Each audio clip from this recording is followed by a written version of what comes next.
Hi, everyone. Welcome to the Superfeeler podcast. My name is Lori, and I am very excited today to be joined by Glauco Valdivieso, who is a psychiatrist from Lima, Peru, and is the Latin American rep on the International Society of the Study of Personality Disorders board. So we met in Boston at the ISSPD Congress in 2025. And what I love about his work is that he doesn't, so much of his work on social media, you have quite a decent following over there, and it's all in Spanish, or most of it's in Spanish. So I don't even know what you're saying, but I still follow you because I love hearing so much information being shared in a language that's not English, because I feel like so much of this work is done primarily in English. So with that, just obviously noting that this is your second language and this is, maybe slightly nerve-wracking. I wish that I spoke enough Spanish to be able to speak to you, but we'll take it slow and you're going to do great. Okay. Awesome. Thank you. Thank you. I believe in you. So cool. Yeah. So thanks so much for being here. Could you tell us a little bit about yourself and how you got into psychiatry and an interest in personality disorders? Yeah. First of all, it was so nice to meet you in person last year. Mm-hmm. And thanks for the opportunity to talk about, well, my passion. Our passion is talking about personality disorders. That is how I'm going to introduce myself. I'm a psychiatrist. I live and work in Lima, Peru. I work in the public service in a public hospital. It's like a general hospital with a mental health unit. I am the chief of the mental health unit at the hospital. Also, I work in a private practice, especially in the area of personality disorders, and also I am specialized in mood disorders. So this is a comorbidity that is very associated with personality disorders, and I see a lot of cases in my private practice. Also, I work as a professor in a new university. Is the Universidad Científica del Sur, Scientific University of South, here in Peru. Okay. Also, I'm a researcher. Especially in topics related to general psychiatry and personality disorders. So this is a brief summary of my career and what I do in Peru. That's amazing. And yeah, you do so much varied work, which I think is so cool. So what does being a psychiatrist look like in Peru? I'm in Canada, so our system is so different than the United States, which we all hear about. What is it like in Peru? Well, being a psychiatrist, it's like you can pass 3 years doing a special training in a residence program. There are a lot of places or hospitals you can make this training. And then you can work in a hospital. There are 3 main psychiatric hospitals here in Lima. Also, you can work in a general hospital, and this is my case. I work in a hospital where there is a mental health unit, and also work with other specialties in the area of hospitalization, emergency unit, and outpatient service. Yeah, it's like attending patients face to face. Yeah. This is a general hospital. Also, you can work in a private practice. That is also my case, attending patients with no insurance. And it's like working freely, promoting your services and that kind of things. And you can work with other professionals. For example, well, I am a co-founder and a medical director in a place that is called IPEP. That is an Institute of Personality Disorders study here in Lima, where I work with psychologists and other professionals like social workers and that kind of things that is so necessary in the work with patients with personality disorders. So yeah, and also you can work as a professor in university or an institute. That the work of a psychiatrist or a physician is to attend patients in any institution, and you can also teach for medical students or physicians in training for a residency program. This is It's a view that is for general, this is for a physician or a psychiatrist here in my country. Mm-hmm. That's awesome. I'm so glad there's kind people like you working as psychiatrists there. So is a lot of the work you do medication focused then, or is it psychotherapy as well? Well, I think both. Okay. Especially in my area, this is why I see my specialty in personality disorders so important, because when I got into this area, I saw that I had to adopt an integrated view of how to treat patients. Mm-hmm. And well, in a general training for a psychiatrist, most of the professors tell us that the focus on a biological treatment. But in the past of the years, you can, and experience let you know that it shows you that no, this is not the only way. The best way to treat patients is integrating psychotherapy and biological treatments like psychopharmacology, and this is how is the best treatment in personality disorders. Yeah, and I had to know this along the pass of the years. I'm a passionate professional. Mm-hmm. In psychotherapy. I'm a therapist certified in transfer focused psychotherapy, for example, and also in DBT, Cool. that is the dialectical behavior therapy. So Awesome. I had to see my profession in the most integrated way. Yeah, totally. For me, that's the combination of medication and dialectic behavior therapy has been life-changing, and I don't think I could do one without the other. So I was looking into some of your work, and you've done some cool work around BPD in the elderly. Could you tell us a little bit about what you found specific to that population? Yeah, well, a few years ago, I had the opportunity to make a review of this topic, and yeah, I was interested in looking for evidence of BPD in elderly, because of the experience I've had some patients that they were 60 or 70 years old. Then they told me that they had like an inner sense that of uncontrolled feelings, no, uncontrolled feelings, and it's like I can't remember the word, but it's like Yeah, an like emotion dysregulation. an Oh, empty emptiness. feeling, Okay. yeah, empty, yeah, feeling of emptiness, chronic emptiness, Mm-hmm. and they felt that didn't get objectives through their lives. So that was something interesting for me, because knowing more about their life, their personal history, there were a lot of things related when they were in the 20s about suicidal attempts or suicidal behavior in general. And yeah, so what I found in this review is that people in the elderly, they can get better. They can get better with the suicidal attempts and suicidal behaviors in general, but their emptiness, their feeling of emptiness, and the sense that they couldn't reach something important in their lives Mm-hmm.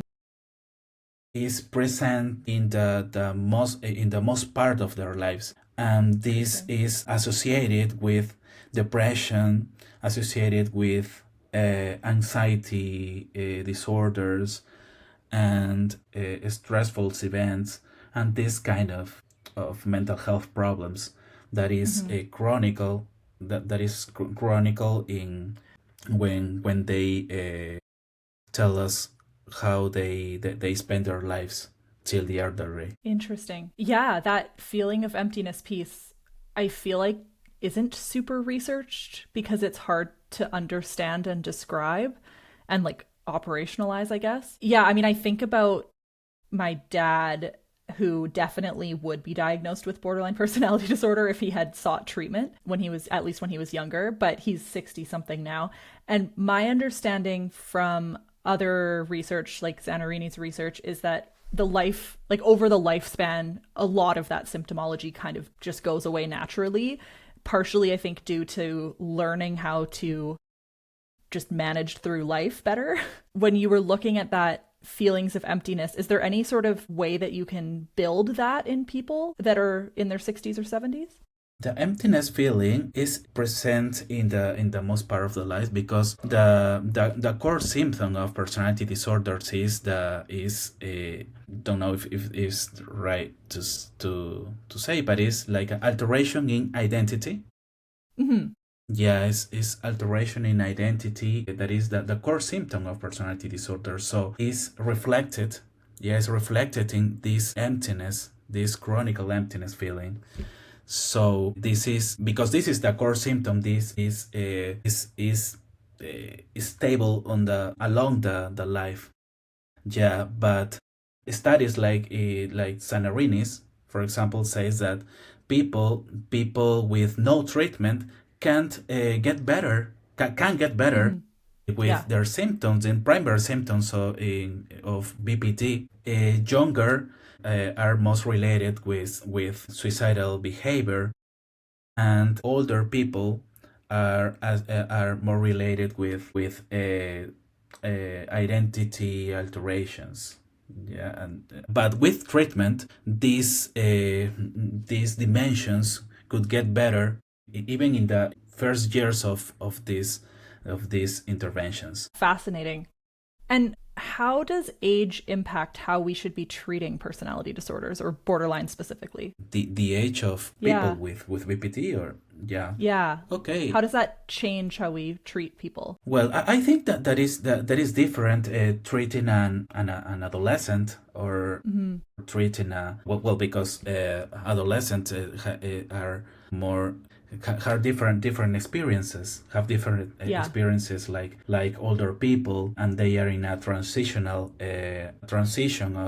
of having first experiences and bad experiences and falling in love and then feel bad because losing it, and they are more impulsive in their behaviors, and then older people have other experiences like being worried about not losing their jobs or establishing more or better relationships. And older people are worried about trying to establish I don't know the word, but it's like retirement plans and things, or the retirement or about the problems of their family, that kind of thing. So and also the way to treat a patient is different for each period of time, for each term of life. So we need to have a specific stance, for example, being trustable or empathic and applying a lot of validation, especially in younger people with BPD.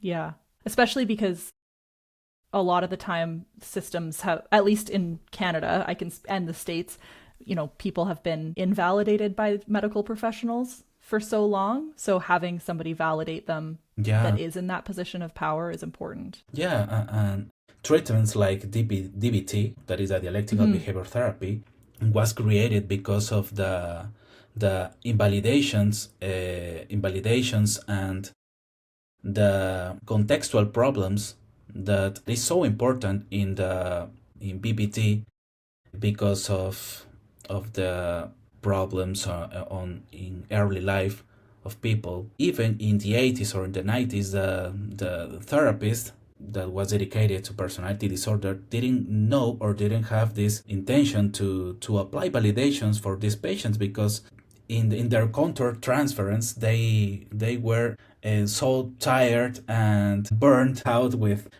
this behavior. So DBT came to change the way to see patients, and this is the treatment that is most studied, has the evidence, the best evidence in treating BPD.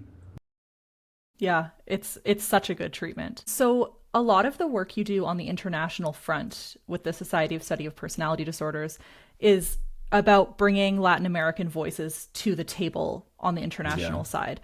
So, what kind of exciting work is going on in Latin America in the personality disorder space that you want to share with us today? Yeah, well, I'm part of the board of the ISSPD board, and also I am the vice president of the Latin American region of the ISSPD. Since the beginning of the last year, I try to join with other professionals that they are friends and professionals well dedicated to this area. They are from Chile, from Costa Rica, Puerto Rico, Mexico, and Venezuela, and myself from Peru. We've been organizing some conferences free for people for the community, because we know that is so important for the association and for the community to know more about the personality disorders, especially for BPD. People nowadays don't know as much of how or what is the BPD. And there is a lot of stigma. There is a lot of stigma, and people don't understand about this topic of these terms. So Yeah. our work is to make conferences and try to reach more people through the social media, Yeah. to speak in an easy way about what is BPD, how is its etiology, how is their clinical features, which are their main treatments. So this is a way to get close to people in an easy way and free for everyone. So this year we are having two conferences, no, there are two presentations, or conferences, webinars for people. We don't have any scheduled date, but we are going to publish this on our social media, that we have an Instagram account. Yeah, I'll link that in the show Yeah, notes and too.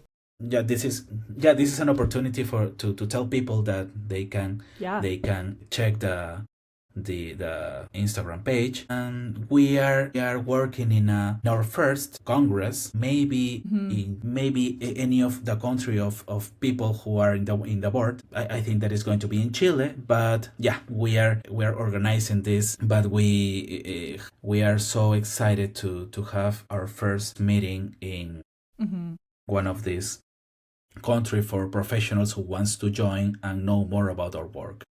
That's fantastic, because there is obviously differences between, I mean, even between Canada and the States, and then let alone other countries, of just the reality of what it's like to live with personality disorders and to treat them. So is there anything that you really notice around cultural context of how BPD is diagnosed and treated in either Peru or Latin America generally? Well, I think that every country have the same information, and updated and the updated information of how to treat a personality disorder. But in Latin American countries, we are just including some of these trainings, especially in psychodynamic treatments.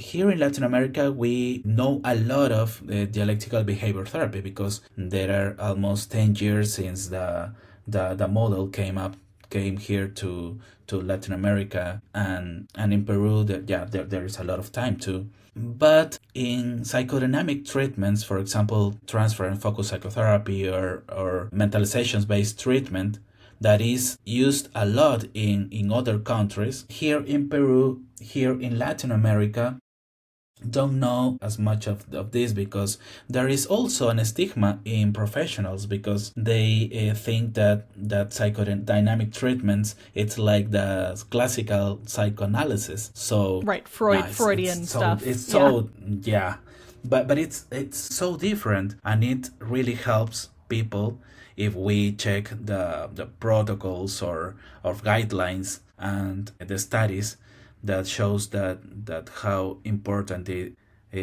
these treatments are. So also the way to treat in biological treatments, for example, in pharmacological treatments, we use a lot of this, but and I think that in other countries it is the same thing. But the tendency is that the integrated way to treat is the best, and it really helps patients who don't want to be that their problems become medicalized. Yeah, it's just treated in the medical sense as opposed to the psychological and emotional sense as well, right? Yeah. So you talked about stigma from professionals around psychodynamic treatments. What's the stigma like against personality disorders from providers and the public in Peru? Generally, people think that a person with BPD is like a problematic. It's Yeah. problematic. It's people that they are not reasonable, that they are impulsive, aggressive, Mm-hmm. and this is how people understand the BPD, and it makes that people refuse or refuse the help for these Yeah. people, and they are not considered for